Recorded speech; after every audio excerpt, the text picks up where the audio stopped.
Well, hello and welcome to the College of Natural Health Sciences, Bermuda.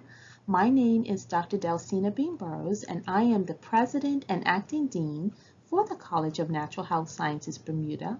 And this is the Orientation to Clinician-in-Training Status Lecture. Now, the purpose of the Orientation to Clinician-in-Training Status Lecture is to prepare students to be inducted into the complementary healthcare profession ahead of the White Tunic Induction Ceremony.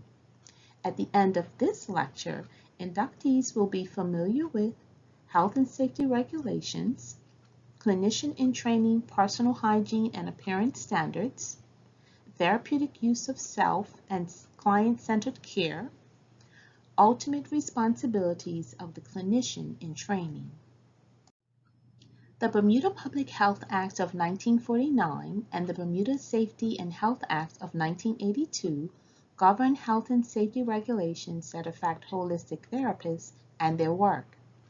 As complementary healthcare providers, we are obligated to provide therapeutic services within an environment that is safe and healthful for our clients, employees, and ourselves. At this stage of your training, you do not need to know the full contents of the acts in detail, but you should at least be aware of the existence of relevant regulations made under its provisions that directly concern you and your work once you become fully qualified to practice. Now, both acts cover regulations that pertain to the following: workplace health, safety, and welfare regulations implementation, personal protective equipment at work, PPE regulations, control of substances hazardous to health regulations, electricity at work regulations, health and safety such as first aid regulations, reporting of injuries, disease, and dangerous occurrences regulations, fire precautions, health and safety display screen equipment regulations, manual handling operations regulations, provision of use of work equipment regulations, and health and safety information for employees regulations. As we all know, the world is experiencing a major pandemic. We owe it to ourselves, colleagues, clients, family members, and the wider community to do our part to promote safe hygienic practices and to adhere to public safety health guidelines. This involves practicing good hand and overall hygiene, wearing personal protective equipment, staying away from others and avoiding public spaces and venues when we are unwell. We as therapists who offer holistic treatments should be seen to practice what we preach. Clients will often judge our personal and professional standards by the way in which we present ourselves. Remember that health, wellness, and beauty belong to a very image-conscious industry. Our hands should always be perfectly clean. Dirt on our hands and under our fingernails will harbor bacteria. Our hands need washing before and after every treatment.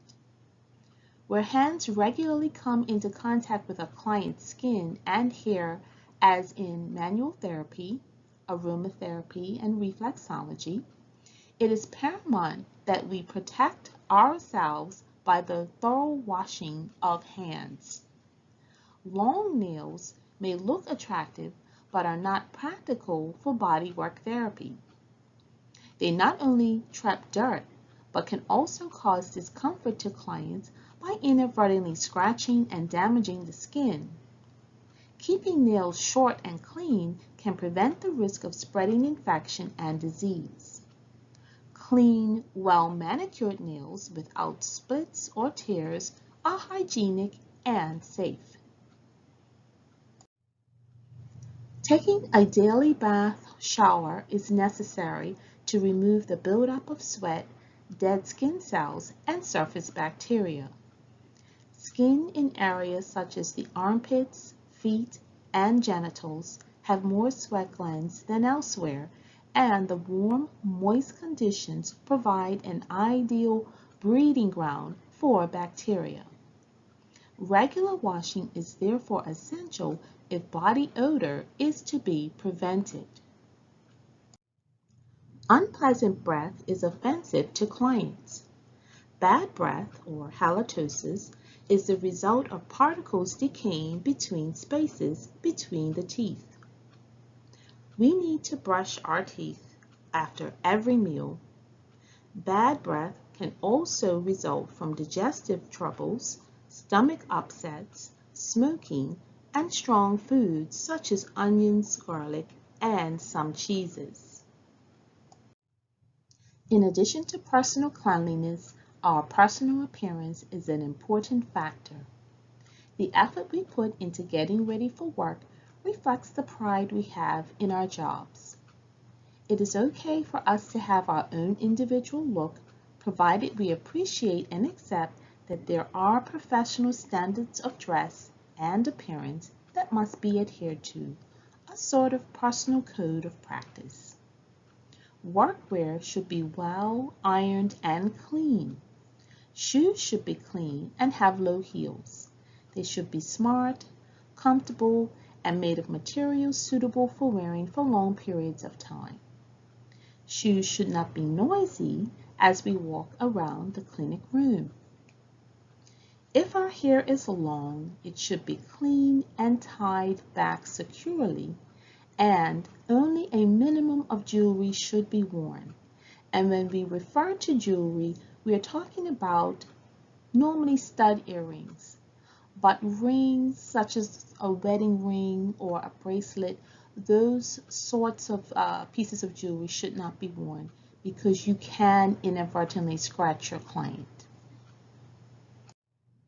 So now that we have discussed health and safety regulations and the need for us to maintain a professional standard of personal hygiene and appearance, we are now able to talk about the concept of the therapeutic use of self. The therapeutic use of self is a term used to encapsulate the therapist's role in working consciously with the interpersonal side of the therapeutic relationship to facilitate an optimal experience and outcome for the client.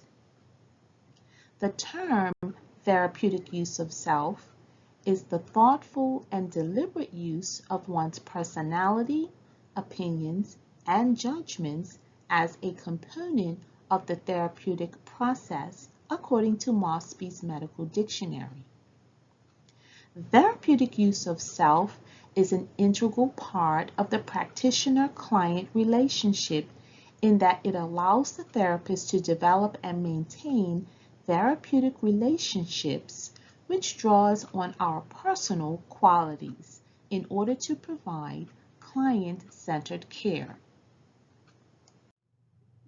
The therapeutic use of self is therefore a collaborative skill that complementary healthcare practitioners are expected to have in particular, due to the fact that many of our clients will seek our services after exhausting conventional healthcare treatment methods. It is also a key component of offering client-centered care. Client-centered care is defined as the process of the client or person actively participating in his or her treatment in close cooperation with the health practitioner.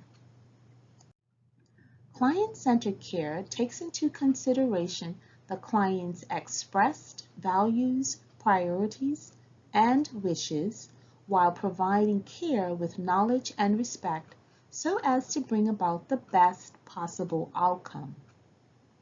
The 7 core values of a client-centered approach are individuality, independence, privacy, partnership, choice, dignity, respect, rights, equality, and diversity. So what does the therapeutic use of self in action look like? As holistic therapists, when we use ourselves therapeutically, we will reduce fear and alleviate anxiety. We will provide reassurance to the client.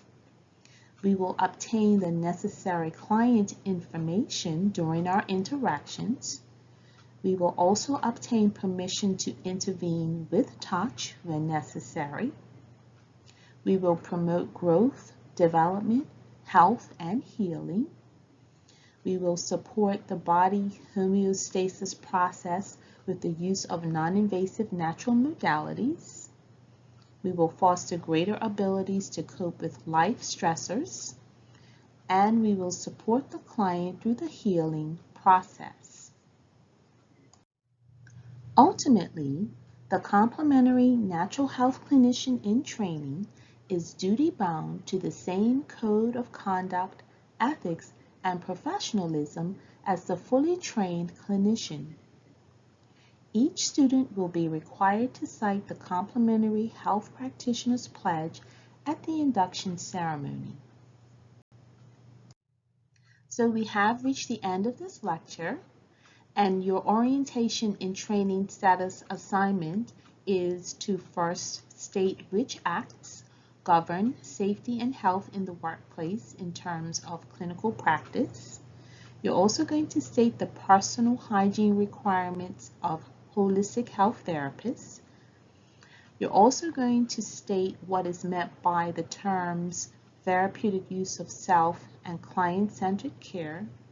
And also, you're going to discuss how must the clinician in training conduct him or herself. Please email your assignments to collegenhsbda@gmail.com no later than a day before the ceremony, and I look forward to receiving your assignments. If there are any questions with respect to this assignment, you can call me on 703-7327 or shoot me an email. Okay, so I look forward to receiving your assignments, and I also look forward to welcoming you and inducting you all into the complementary healthcare profession. So on behalf of the Board of Trustees for the College of Natural Health Sciences Bermuda and the faculty, we are all looking forward to seeing you all at the White Tunic Induction Ceremony. Okay, so see you soon. Do take care.